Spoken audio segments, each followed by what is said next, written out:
Hello, hi everyone, সবাই কেমন আছো? তো আশা করছি সবাই খুব ভালো আছো আর আমিও খুব ভালো আছি। তো আমি সকাল সকাল আই পড়ছি বাড়িতে, কারণ হচ্ছে আজকে ঠাম্মার বাৎসরিক কাজ। তো যার লেগে আমরা সকাল সকাল বাড়ির থেকে রওনা দিয়ে এসেছি।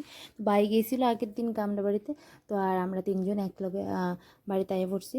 তো প্রায় 8টা বাজে আমরা বাড়ির থেকে রওনা দিচ্ছি, তো 10:30 বাজছে বাড়িতে আইয়া পড়তে। তো আর এত সকাল তো খাওয়া দাওয়া হয়েছে না, তো প্রচণ্ড খিদা লাগছিলো আর আয়েশার দিকে প্রসাদও মাখছিল। তো যাই হোক, আয়েশারই প্রসাদ ফেলেছি। আর এদিকে হয়েছে দাদুর মানে লোকের যারা মানে গুসাই সবাই, ওরা রান্না বান্না করতেছিল এদিকে। আর মেনু অনেক কিছুই ছিল।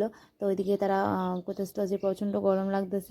আর এদিকে সবাই কীর্তন করতেছিল, মানে যারা যারা দাদুর লোকেরা ছিল নিমন্ত্রিত, তারা সবাই এদিকে কীর্তন করতেছিল। আর এদিকে সকালবেলা কারোরই ভাত খাওয়া হয়েছিল না, তো তাহলে ওই পিসি ভাত মাখছিল। আর এটা আমরা আগের থেকে অভ্যাস, আজকে অনেক ছোটোবেলার থেকে অভ্যাস, এখন বড় হয়েছি অনেক অভ্যাস আমরা গেছে না।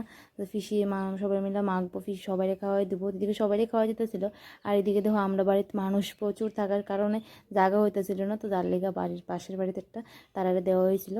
আর এদিকে সবাই মিলে আইসক্রিম খাইতে ধরছে, তো যাই হোক খেয়ে সবাই আইসক্রিম কিনা খাওয়া হয়েছে, তো আমরাও খাইছি।